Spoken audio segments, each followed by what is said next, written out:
اعوذ باللہ من الشیطان الرجیم بسم اللہ الرحمن الرحیم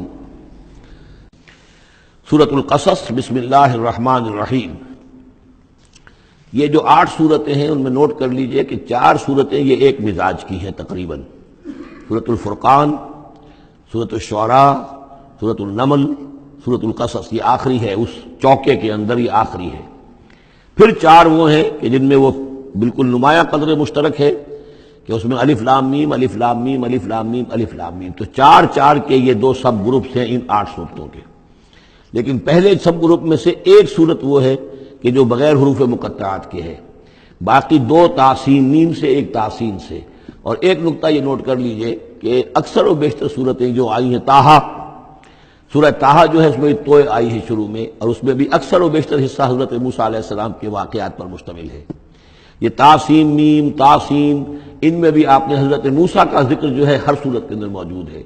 تو اس میں اشارہ کیا ہے بعض حضرات نے کہ حروف مقطعات جو ہیں ان کی ایک توجیہ یہ بھی کی گئی ہے کہ یہ جو حروف ہیں اب عربی اور عبرانی زبان کے، یہ چیزوں کی اشکال سے اخذ کیے گئے ہیں۔ بعض زبانوں کے حروف جو ہیں وہ آوازوں پر مبنی ہیں، اور بعض کے جو ہے جیسے چینی زبان ہے وہ بھی چیزوں کی شکلوں سے وہ ان کے الفابیٹس بنے ہیں۔ تو عبرانی اور عربی کے بھی جو ہیں وہ اصل میں چیزیں یا اشیاء، ان کی شکلوں سے انہوں نے حروف اپنے اخذ کیے ہیں۔ مثلا توئے کو وہ لکھتے ہیں سانپ کی طرح، وہ سانپ جو ہے اس کا وہ پھن لے کر، اگر جو ناگ جو ہے اس نے پھن اٹھایا ہوا ہے اور نیچے کنڈلی ماری ہوئی ہے، یہ توئے ہے۔ تو طا جو ہے وہ گویا کہ سانپ کی علامت ہے، نون جو ہے وہ مچھلی کی علامت ہے۔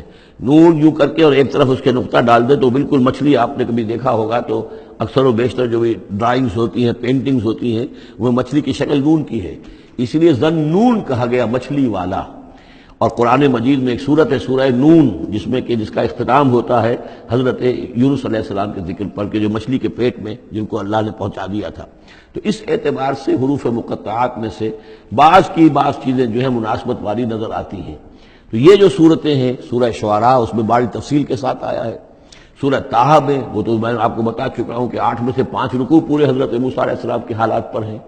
اسی طرح اب جو صورت یہ آ رہی ہے سورہ قصص، اس میں بھی حضرت موسیٰ علیہ السلام کے حالات اس میں ذرا اور پہلے کے ہیں۔ ہم اس سے پہلے پڑھ چکے ہیں کہ جب مدین سے واپس آ رہے تھے تو آپ کو نبوت ملی ہے، لیکن مدین پہنچ کیسے گئے، یہ واقعہ آپ کو سورہ قصص میں ملے گا۔ کہ یہ جو تو گویا کہ اس تدریج سے حضرت موسیٰ کے حالات آ رہے ہیں کہ جیسے کہ جو آخری دور کے تھے ان کی زندگی کے وہ پہلے آئے ہیں، سورہ بقرہ میں، سورہ اعراف میں، پھر اس کے بعد جو ہیں اس سے پہلے کے وہ پھر آپ کو 3 صورتوں میں ملے ہیں، اور بالکل ابتدائی دور کی جو چیزیں وہ سورہ قصص میں ملیں گی۔ طاسیم میم تلک آیات الکتاب المبین، یہ ایک روشن کتاب کی آیات ہیں۔ نتلو علیک من نبأ موسیٰ وفرعون بالحق لقوم یؤمنون۔ اب دیکھیں یہاں شروع ہی سے بات ہو رہی ہے حضرت موسیٰ علیہ السلام کے بارے میں۔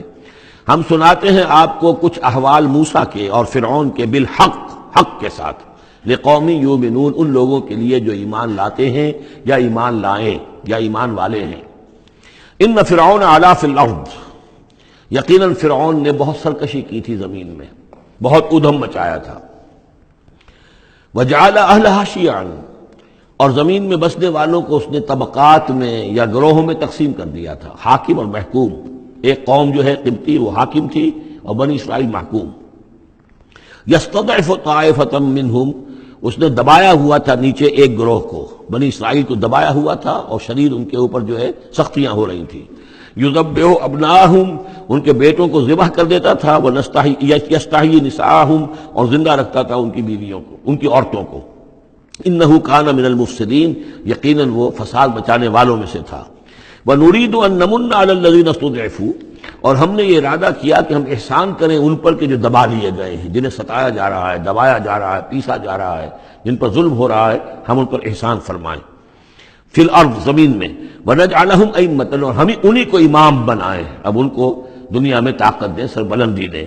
وَنَجْعَلَهُمُ الْوَارِثِينَ، اور انہی کو ہم وارث بنا دیں۔ وَنُمَكِّنَ لَهُمْ فِي الْأَرْضِ، اور ان کو زمین میں تمکن عطا کریں۔ وَنُرِيَ فِرْعَوْنَ وَحَامَانَ وَجُنُودَهُمَا مِنْهُمْ مَا كَانُوا يَحْذَرُونَ، اور دکھا دیں فرعون کو بھی اور حامان کو بھی، حامان ان کا وزیر تھا، اور فرعون کو اور حامان کو، وجنودہما، اور ان دونوں کے لشکروں کو، منہم ما کانوا یحذرون، جس چیز سے وہ ڈرتے تھے۔ اب ما کانوا یحذرون میں ایک تو کچھ روایات ہیں جو ہماری تفسیری جو روایات ہیں ان میں کثرت سے آ گئی ہیں، اور وہ یہ ہے کہ خواب دیکھا تھا اس نے کہ اسرائیلیوں میں ایک بیٹا پیدا ہوا ہے، فرعون نے خواب دیکھا تھا کہ جو تمہاری مملکت کو برباد کر دے گا، تمہیں قتل کر دے گا۔ اسی خواب کے بعد اس نے، جیسے کہ حضرت مسیح کے بارے میں انجیل میں یہ ہے صراحت کے ساتھ، اور اس کے بعد جو ہے وہ وہاں پہ جو بھی نوزائیدہ بچہ تھا اس کو قتل کرنے کا معاملہ شروع ہو گیا تھا۔ یہی معاملہ کہتے ہیں، لیکن قرآن میں بھی اس کا ذکر نہیں ہے اور تورات میں بھی ذکر نہیں ہے، البتہ تالمود میں اس کا ذکر موجود ہے، اور تالمود سے پھر یہ روایات جو ہیں ہماری تفسیری روایات کے اندر آ گئی ہیں۔ ما کانوا یحزنون کی ایک دوسری توجہ یہ بھی ممکن ہے کہ ہو، واللہ عالم، لیکن ایک دوسری توجہ بھی ہے کہ انہیں یہ اندیشہ ہو گیا تھا کہ یہ قوم جو ہے اب اس تیزی کے ساتھ بڑھ رہی ہے، اس کی تعداد اتنی تیزی سے بڑھ رہی ہے کہ یہ ہمارے لیے خطرہ بن سکتے ہیں۔ بالکل وہ معاملہ ہے جو آج سے کوئی 20 سال پہلے ہوا تھا ہندوستان میں، جو نسل بندی کا معاملہ تھا کہ مسلمانوں کی تعداد اتنی تیزی سے بڑھ رہی تھی کہ ہندوؤں کو یہ اندیشہ ہوا کہ ان کی تعداد جو ہے وہ آبادی اتنی تیزی سے بڑھ رہی ہے کہ ہمارے لیے یہ خطرہ بن جائیں گے، لہذا ان کو روکنے کے لیے وہ نسل بندی اور جبری نسل بندی، پھر اس میں طرح طرح کے طریقے اختیار کیے گئے۔ اسی کی وجہ سے پھر وہاں مسلمانوں نے پہلی مرتبہ کانگریس کے خلاف یعنی انتخابی مارکے کے اندر بغاوت کی تھی، جس کی وجہ سے کہ اندرا گاندھی جو ہے ہار گئی تھی۔ تو یہ معاملہ جو ہے محسوس ہوتا ہے کہ وہاں یہ محسوس کیا جا رہا تھا کہ یہ جس تیزی کے ساتھ ان کی افزائش نسل ہو رہی ہے یہ ہمارے لیے خطرہ بن سکتے ہیں۔ یہ وجہ ہے کہ ان کے بچوں کو جو نرینہ اولاد ہے انہیں قتل کیا جا رہا تھا۔ بہرحال یہ دونوں توجیحات ممکن ہے، واللہ عالم۔